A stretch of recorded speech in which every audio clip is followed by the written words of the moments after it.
Bonjour, je vais vous faire une petite démonstration de l'outil de supervision de notre système de CTI.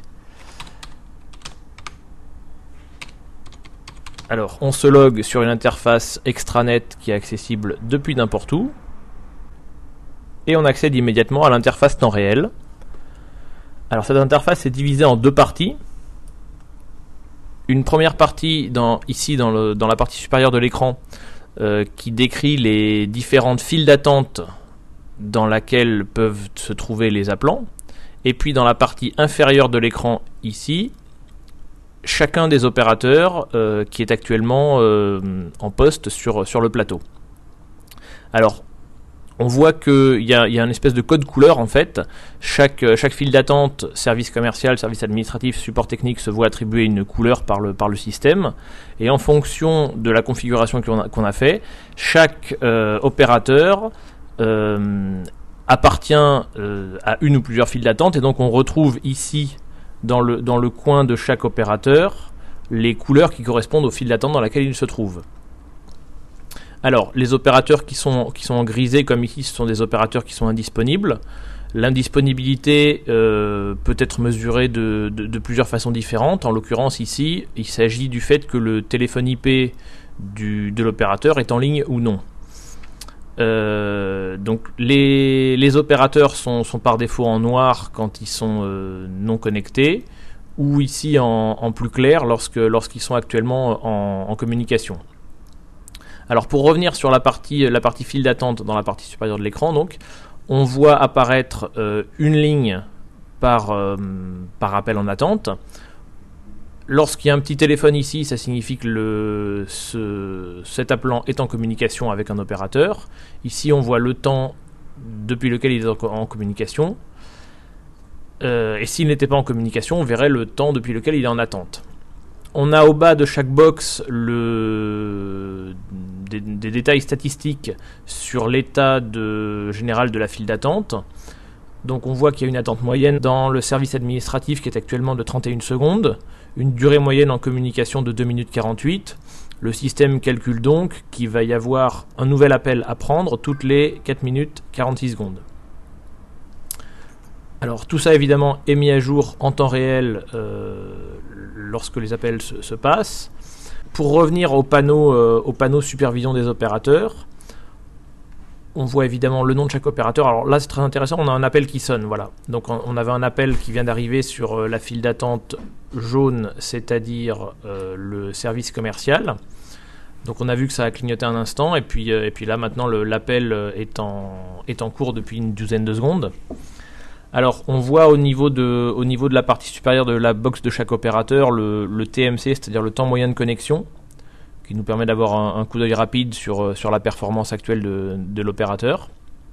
Lorsque l'appel est en cours, on voit l'identifiant de l'appel qui reprend en fait la donnée qui est ici dans la file d'attente, enfin en l'occurrence plutôt ici pour l'opérateur qui est sur le service commercial. Le numéro d'appelant, la file concernée, parce qu'évidemment un opérateur peut faire partie de plusieurs files, et puis le temps de communication qui est identique à ce qui est indiqué en haut ici dans la file d'attente. Pour les opérateurs non connectés, on voit des infos relatives au dernier appel. Alors au dernier appel réussi ou au dernier appel manqué. Là en l'occurrence il s'agit d'un appel manqué avec la date et l'heure et puis la file d'attente qui était concernée.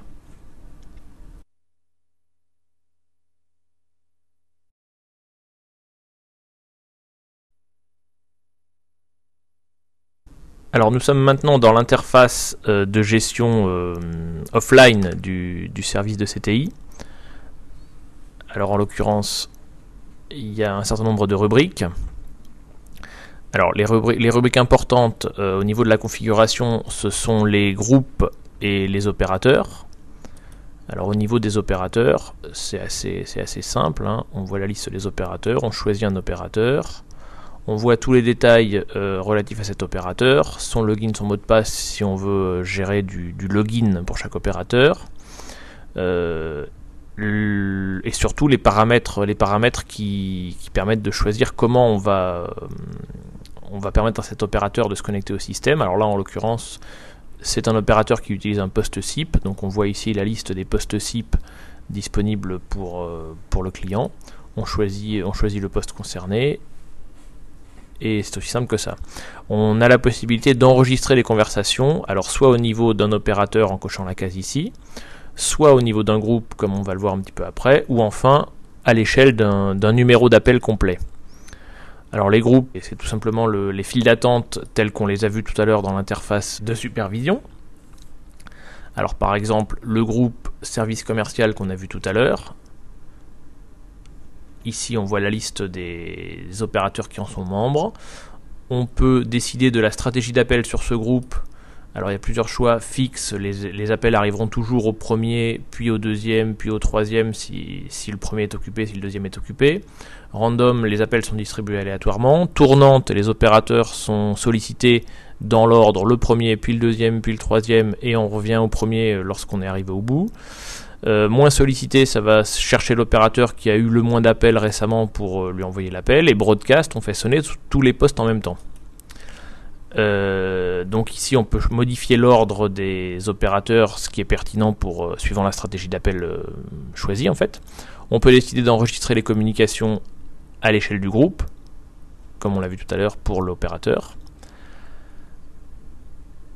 Alors, autre rubrique importante, les statistiques. Alors il y a un certain nombre d'outils de statistiques qui permettent de monitorer le trafic, aussi bien le trafic entrant sur les numéros d'appel que le trafic sortant vers chacun des opérateurs. Alors on voit dans les statistiques globales le trafic pour la date choisie, en l'occurrence aujourd'hui le 30 septembre. On peut évidemment regarder ça à l'échelle d'une semaine ou d'un mois complet. On a dans ce cas un résumé par jour et non plus par heure comme c'est le cas avec l'affichage par jour. Dans l'historique, on voit le détail de tous les appels qui ont été reçus sur la plateforme, avec le cas échéant les reversements concernés. Dans les numéros, on voit le trafic par numéro si plusieurs numéros ont été souscrits par le client sur le service de CTI. Section, ça permet de voir un état du temps passé par rubrique suivant ce que font les appelants sur le service. Et enfin, résumé, c'est une espèce de mash-up ou d'amalgame des différentes infos qu'on peut trouver dans les autres sections, qui permet de voir pour chaque appel, alors là en l'occurrence c'est des appels qui ont été reçus pendant la période fermée, ce qui s'est passé précisément sur chaque appel. Donc là en l'occurrence on voit que l'appel a été dirigé sur la rubrique support technique, qu'il a été pris par Francis, que ça a duré 14 minutes 34 en communication, et ainsi de suite. Alors ça c'est les données pour les appels entrants. On a le même genre de choses pour les appels sortants par groupe et sortants par trunk, qui sont une autre forme de groupe d'appel en fait. Dernier aspect important des choses, la gestion des rubriques et la gestion de la configuration du système. Alors on a des rubriques qui sont présentées là de façon linéaire, mais qui en pratique vont s'enchaîner dans le fonctionnement du service vocal. Donc par exemple, si on regarde une rubrique d'accueil comme la rubrique accueil 826, on voit qu'on a d'abord une notion de choix horaire qui va déjà préorienter l'appel suivant l'heure du jour et le jour de la semaine entre les plages ouvrées et les plages fermées. Ensuite, si on est ouvert, on va passer sur un message d'accueil. Puis ensuite, on va avoir ici un menu qui va permettre de router l'appel suivant le choix du client. Alors tout ça est complètement configurable. On peut créer des nouvelles rubriques, des nouvelles étapes. On peut paramétrer de façon autonome tous les sons qui se trouvent dans le système. Et toutes ces opérations sont répercutées en temps réel sur le fonctionnement du service vocal. Ici, on retrouve rapidement les numéros de téléphone qui sont disponibles pour le client avec la rubrique qui sert de point de départ pour le fonctionnement du service.